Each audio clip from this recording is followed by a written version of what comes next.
Grenade মনে হয়, বুঝছেন? হেলিকপ্টার থেকে সাউন্ড গ্রেনেড চালাচ্ছে।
এটা কোন জায়গাটা? Green road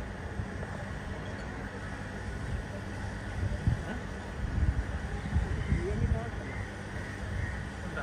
পেছনেরটা? পেছনেরটা তো বসুন্ধরা ছিল, তো আরো অনেক আগে।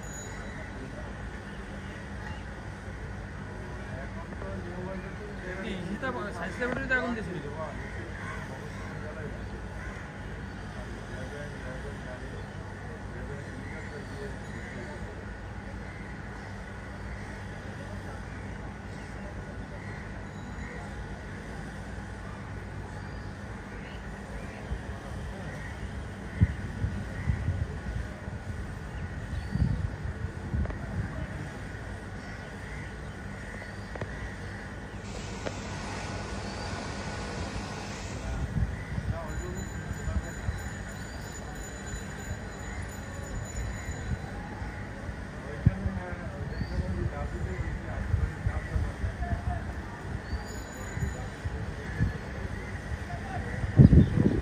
ভিতরে মনে হয় না,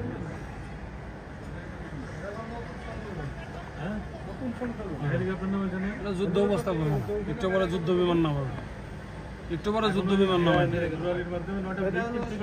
বেসামরিক অল আউট এফোর্ট বুঝছেন না? বেসামরিক অল আউট এফোর্ট এখন ওই নুরালির মাধ্যমে যে মিটগুলো কিনছে, হ্যাঁ সেইগুলো আপনি বেসামরিক অল আউট। অবশ্যই না ঠিকই বলছি দাদা, ভালো শব্দ অল আউট। এর কি হইতো? হেলিকপ্টার দিয়া হেলিকপ্টার এটা কি আসলে সাদা দেখা যায়।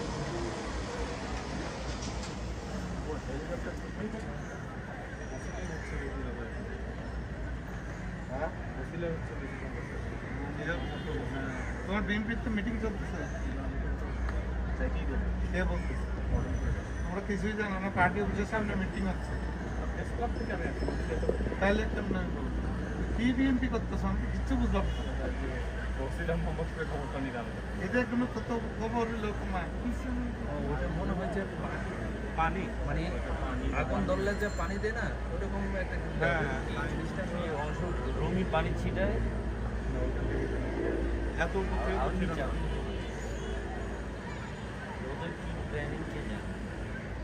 র্যাব এটা করছে, এটা প্রথম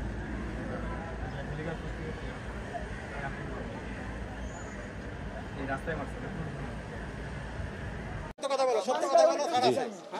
আমি নিউ মার্কেটে আমাদের দোকান আছে, ওইখানে গিয়েছিলাম। ওইখান থেকে আমি বাসে যাওয়ার সময় এখানে বোম মারছে, আমি ভয় এটার ভিতরে ঢুকা মসজিদে ঢুকা। আপনাকে কোথায় পাওয়া গেছে? আমাকে পাওয়া গেছে মসজিদে। আন্দোলনে এসেছেন?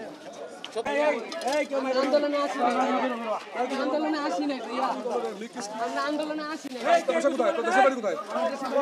আমার বাসা নবাবগঞ্জ, আমি চাকরি করি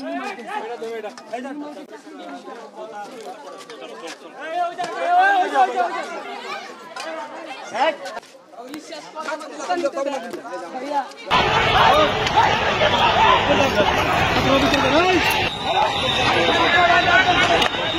জামাত শিবির এবং বিএনপির কিছু নেতার ইন্ধনে তারা অর্থ দিয়ে তারা এই সাততলা বস্তি এবং করিল বস্তি বিভিন্ন জায়গা থেকে লোকজনকে জোর করে তারা মহাখালীতে যে সেতু ভবনে তারা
সারা দেশে সেলুলার এবং ব্রডব্যান্ড সব ধরনের ইন্টারনেট কানেকশন বন্ধ করে দেওয়া হয়েছে। গতকাল সকাল থেকেই সেলুলার কানেকশন অর্থাৎ মোবাইল ডাটা কাজ করছিল না এবং সন্ধ্যা নাগাদ ব্রডব্যান্ড কানেকশনও বন্ধ করে দেওয়া হয়েছে। এর মাধ্যমে সারা পৃথিবী থেকে বাংলাদেশকে বিচ্ছিন্ন করে ফেলা হয়েছে। ইনফ্যাক্ট মোবাইল ফোনের নেটওয়ার্কও পাওয়া যাচ্ছিল না এবং বেশিরভাগ ক্ষেত্রেই কল ড্রপ করছিল এবং এখনও সেটা চলছে।